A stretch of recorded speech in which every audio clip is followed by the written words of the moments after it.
welcome to another world after coronavirus. I am really happy and honored for this special episode because there is a special guest joining us today. And that special guest is not only mine, but a hero of many generations. Both of us are unfortunately in self-isolation, so this is also a very special occasion. But without further introduction, I think most of you who are watching this know who is Noam Chomsky, and I'm so glad that Noam is joining us today. Hello Noam, could you just tell us where are you? Are you already in self-isolation and for how long? Well, I'm in Tucson, Arizona, in self-isolation for the time. So you wrote, you were born in 1928, and you wrote your first essay, as far as I know, when you were only 10 years old, which was an essay on the Spanish Civil War, actually just after the fall of Barcelona. So that was 1938, which looks very far away for my generation. You survived the Second World War, Hiroshima. I mean, you were a witness to Hiroshima. You were a witness to many very big, important political, historic events, from the Vietnam War to the oil crisis, to the fall of the Berlin Wall. Before that, you were a witness to Chernobyl. After that, in the 90s, you were a witness to a historical moment which was leading to 9/11, which was also a global event. And most recently, I mean, I'm trying to really shorten a long history and a lifetime of someone like you, but the most recent event was the financial crash of 2007 and 2008. So in this background of such a rich life and being a witness and also an actor in these major historical processes, how do you look at the current coronavirus crisis? Is it an unprecedented historical event? Is it something which surprised you? And how do you look at it? That would be my question. Well, I should say that my earliest memories, which are haunting me now, are from the 1930s. The article that you mentioned on the fall of Barcelona was actually mainly about the apparently inexorable spread of the fascist plague all over Europe, and where it was going to end. I much later discovered, when internal documents came out, that the analysts of the US government at the time and in the following years expected that the war would end they knew a war was coming, that a war would end with the world divided into a US-dominated region and a German-dominated region. So my childhood fears were not entirely out of place. And those memories come back now. I can recall when I was a young child, listening to Hitler's Nuremberg rallies over the radio. I couldn't understand the words, but you could easily understand the moods and the threat and so on. And I have to say, when I listen to Donald Trump's rallies today, it resonates. It's not that he's a fascist. He doesn't have that much of an ideology. He's a sociopath, but an individual concerned with himself. But the mood and the fear is similar. And the idea that the fate of the country and the world is in the hands of a sociopathic buffoon is shocking. The coronavirus is serious enough, but it's worth recalling that there's a much greater horror approaching. We are racing to the edge of disaster far worse than anything that's happened in human history. And Donald Trump and his minions are in the lead in racing to the abyss. In fact, there are two immense threats that we're facing. One is the growing threat of nuclear war, which has exacerbated by tearing what's left of the arms control regime. And the other, of course, is the growing threat of global warming. Both threats can be dealt with, but there isn't a lot of time. And the coronavirus is a horrible plague, can have terrifying consequences, but there will be recovery. The others, there won't be recovery. It's finished. If we don't deal with them, we're done. And so the childhood memories are coming back to haunt me, but different dimension. Threat of nuclear war. We can get a sense of where the world really is by looking to this January. As I'm sure you know, every year the doomsday clock is set with the minute hand a certain distance from midnight, which means termination. Ever since Trump was elected, the minute hand has been moving closer and closer to midnight.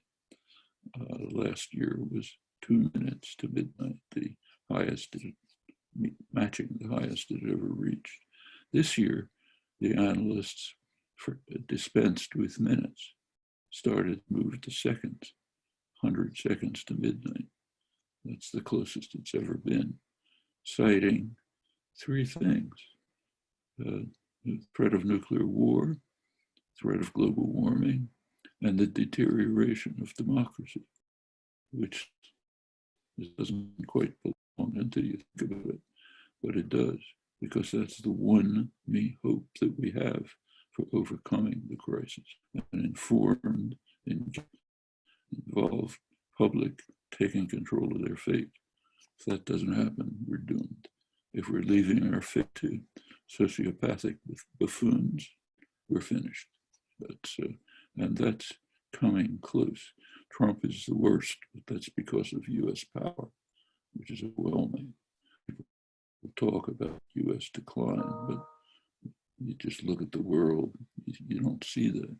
When the US imposes sanctions, murderous, devastating sanctions, it's the only country that can do that. Everyone has to follow. Europe may not like, in fact, hate sanctions on Iran, but they have to follow. They have to follow the master, or else they're kicked out of the international financial system. Now, that's not a law of nature. It's a decision in Europe to be subordinate to the master in Washington. Other countries don't even have the choice. And back to the coronavirus, one of the most shocking, harsh aspects of it is the use of sanctions to maximize the pain, perfectly consciously. Iran has its own enormous internal problems, but by the stranglehold of tightening sanctions, which are consciously designed openly to make the suffer and suffer bitterly now. And Cuba has been suffering from it from the moment that it gained independence, but it's astonishing that they've survived, but they stay resilient. And one of the most ironic elements of today's coronavirus crisis is that Cuba is helping Europe. I mean, this is so shocking that you don't know how to describe it. Germany can't help Greece, but Cuba can help European countries. If you stop to think about what that means of all our civil words fail, just as when you see thousands of people dying in the Mediterranean, fleeing from countries that Europe has devastated for centuries and being sent to the deaths in the Mediterranean. You don't know what words to use. crisis, the civilizational crisis of the West at this point is devastating to think about. And it does bring up childhood memories of listening to Hitler raving on the radio to raucous crowds adoring him at the Nuremberg rallies. You begin to wonder, is this species even viable? You mentioned the crisis of democracy.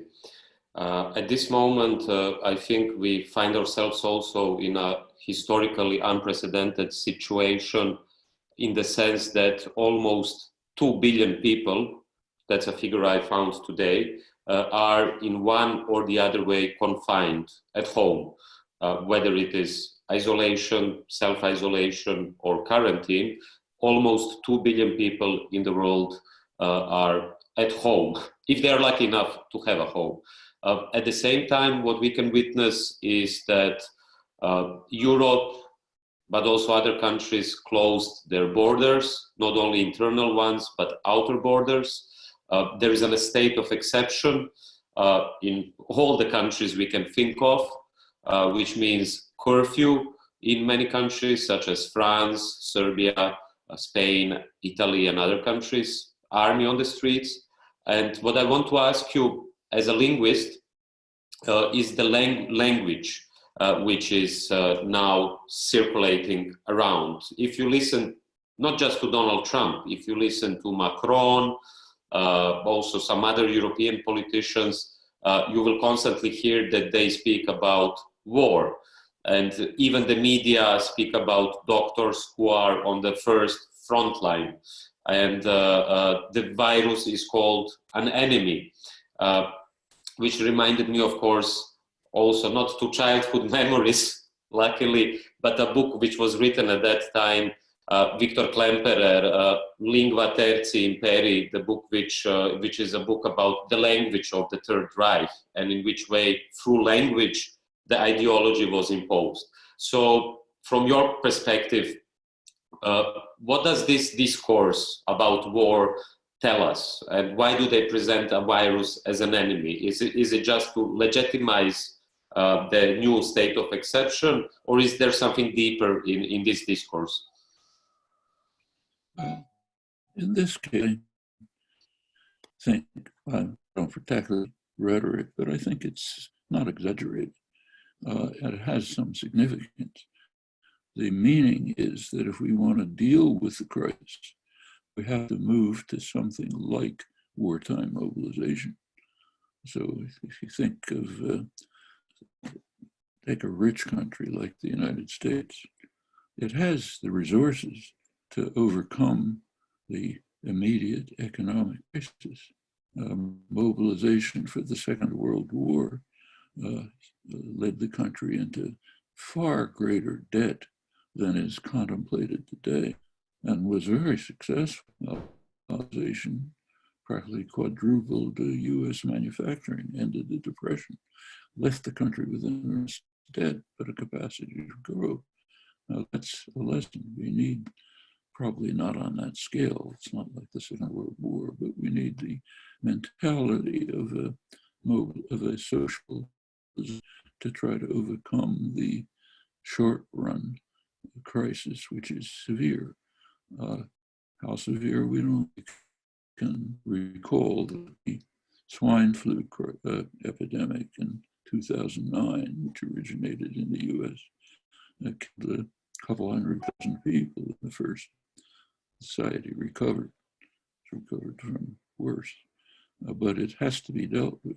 That's a rich country like the United States. Of those 2 billion people, the majority are in India. What happens for an Indian living hand to mouth who's isolated, starves to death? What's going to happen? In a civilized world, the rich countries would be giving assistance to those who are in need instead of strangling them, which is what we're doing, particularly in India, but in much of the world. But the crisis Whether the crisis can be within a country like India, I don't know. Bear in mind that with current tendencies, if they persist, South Asia is going to be unlivable in a few decades. The temperature reached 50 degrees C in Rajasthan this summer, and that's increasing. The water's running out. It could get even worse. There's two nuclear powers there who are going to be fighting over reduced water supplies. I mean, the coronavirus is very serious. We can't underestimate it, but we have to remember that it's a fraction, small fraction of major crises that are coming along. They may not disrupt life to the extent that the coronavirus does today, but they will disrupt life to the point of making the species unsurvivable, and not in the very distant future. So we have many problems to deal with. Immediate ones, coronavirus is serious, has to be dealt with, and much larger ones, vastly larger ones, are looming. And there is a civilizational crisis. We have to time possibly good side of the coronavirus is it might bring people to think about what kind of a world do we want? Do we want the kind of a world that leads to this? And we should think about the origins of this crisis. Why is there a coronavirus crisis? It's a colossal market failure. It goes right back to the essence of markets, exacerbated by the savage neoliberal intensification of deep social economic problems. It was known for a long time that pandemics are very likely, and it was understood, very well understood, that they are likely to be coronavirus pandemics, slight modifications of the SARS epidemic 15 years ago. Time it was overcome. The viruses were identified, sequenced, vaccines were available, labs around the world could be working right then on developing protection for potential coronavirus pandemics. Why did they do it? The market signals were wrong. The drug companies, we have handed over our fate to private tyrannies called corporations, which are unaccountable to the public, in this case, big pharma, and for them, making new body creams is more profitable than finding a vaccine that will protect people from total destruction. It would have been possible for the government to step in, going back to wartime mobilization. That's what happened. Polio at the time, I can remember very well, was a terrifying threat. It was ended by the discovery of the Salk vaccine by a government institution set up by the Roosevelt administration. No patents, available to everyone. That could have been done this time, but the neoliberal plague has blocked that. We are living under an ideology for which economists have a good bit of responsibility, though it comes from the corporate sector, an ideology which is typified by Ronald Reagan reading the script handed to by his corporate masters with his sunny smile saying, government is the problem, let's get rid of government, which means let's hand over decisions to private tyrannies that are unaccountable to the public. On the other side of the Atlantic, Thatcher was instructing us that there is a society, just individuals thrown into the market to survive somehow. And furthermore, there is no alternative. The world has been suffering under this years, and it's now at the point where things that could be done, like direct government intervention, on the scope of the invention of the Salk vaccine, but that's blocked for ideological reasons coming out of the neoliberal plague. The point is that this coronavirus pandemic could have been prevented. The information was there to prevent, and in fact, it was well known in October 2019, just before the outbreak. There was a large-scale simulation, high-level simulation in the United States, in the world, of a possible pandemic of this kind. Nothing was done. The crisis was then made worse by the, I don't know what word to use, the treachery of the political systems, which didn't pay attention to the information that they were aware of. On December 31st, China informed the World Health Organization of pneumonia-like symptoms with unknown etiology. A week later,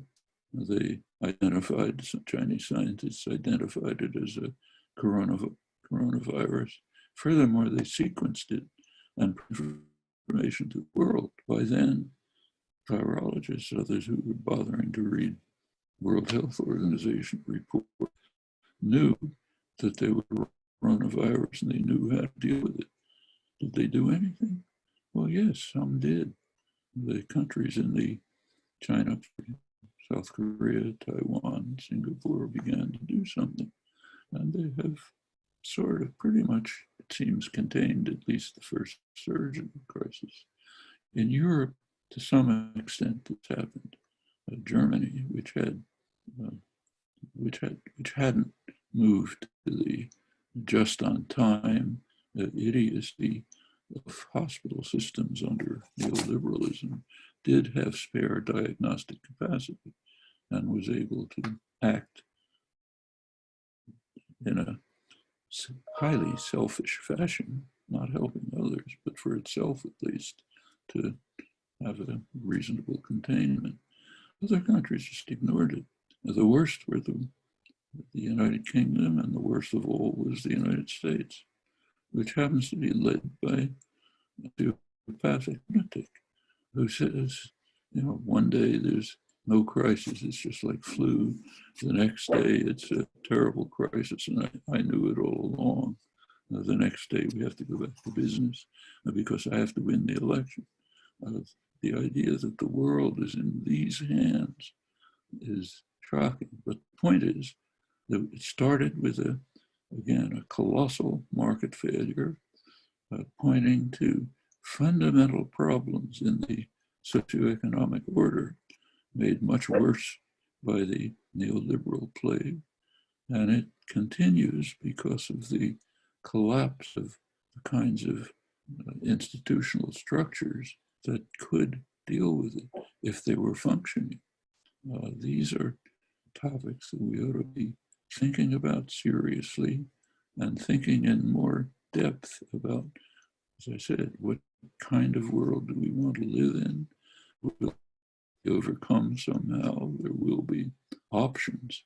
The options range from installation of highly authoritarian, brutal states, all the way over to radical reconstruction of society on more humane terms concerned with human needs, not private profit.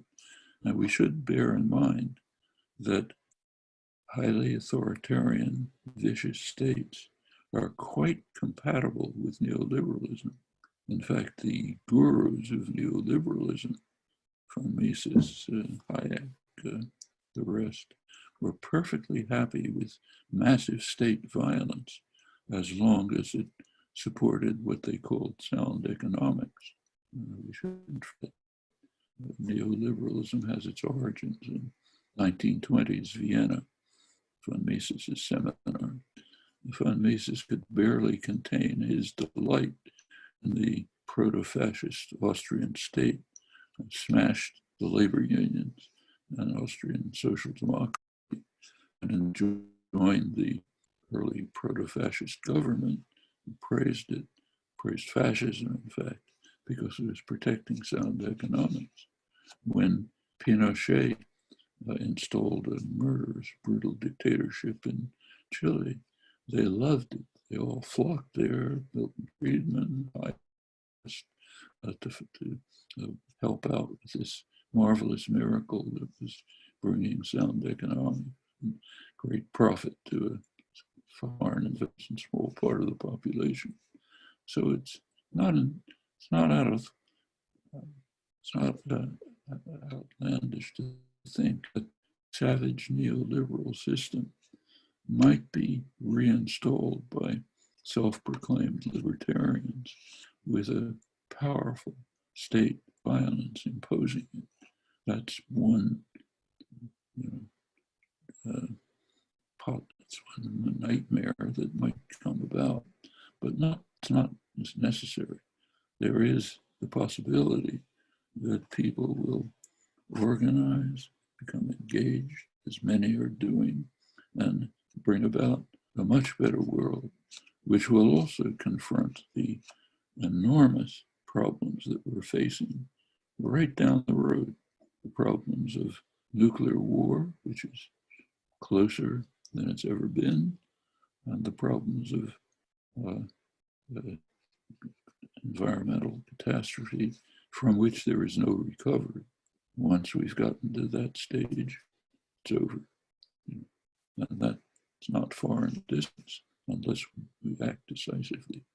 So it's a critical moment of human history, not just because of the virus, but that should bring us to awareness of the profound flaws. The word flaw is not strong enough, the deep dysfunctional characteristics of the whole socioeconomic system, which has to be addressed if there's going to be a survivable future.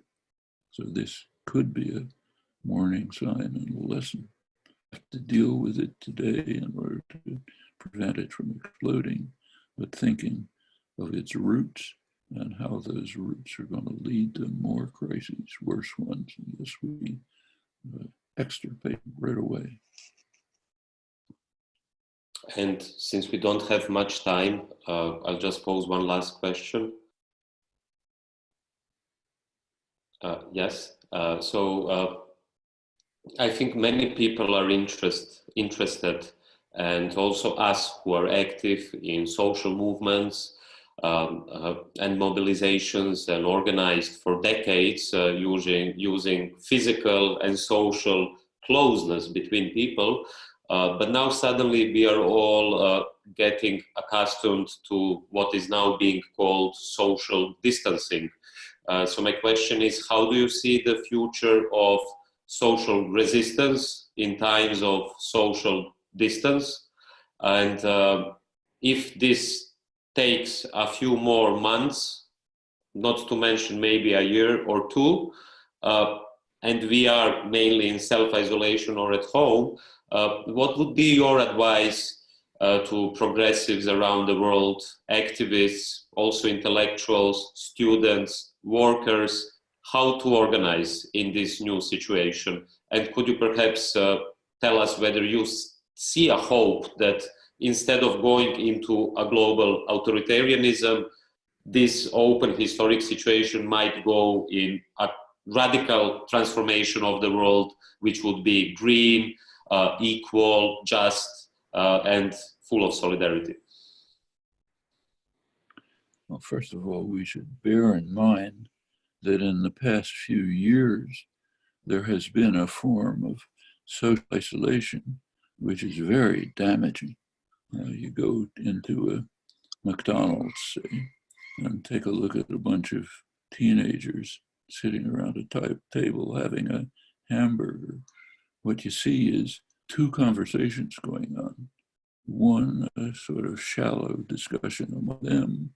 Another, the one that each one is having on his cell phone with some remote individual who he's a friend. This is atomized and isolated people to an extraordinary extent. The Thatcher principle, there is no society, has been escalated by the misuse of social media that has turned people into very isolated creatures, especially young people. There are actually universities now in the United States where the sidewalks have plaques on them saying, "Look up," because every kid who's walking around is glued to his cell phone. That's a form of self-induced social isolation, which has been very harmful. We're now in a situation of real social isolation. It has to be overcome by recreating social bonds in whatever way it can be done, through need of whatever kind there can be, helping people in need, contacting them, developing organizations, expanding organizations, like 5, getting them to be functional and operative, making plans for the future, bringing people together as you can do in the internet age, to join, to consult, to deliberate, to figure out answers to the problems that they face and work on them, which can be done. It's not face-to-face communication, which for human beings is essential, but going to be deprived of it for a while. You can put it on hold, find other ways, and continue with and in fact extend and deepen the activities carried out. Can be done. It's not going to be easy, but humans are faced with problems in the past. Can I pose a question, since we are both in self-isolation? My dog is trying to get a conversation. But was that before a parrot? Or do we have a bird as well, or a parrot, or a bird? There was a sound of a bird, yes? Parrot, but a bilingual parrot. It can say sovereignty to all the people in Portuguese. Fascinating. Valeria, my Brazilian. Great, thanks a lot, Noam. It has better words of wisdom than we hear from Washington. Thanks a lot, Noam. I think this is a beautiful ending of this conversation. I hope we will talk soon. We will all stay at home, and we will wait for you and your parrot to tell us when to get out of our apartments and make a revolution.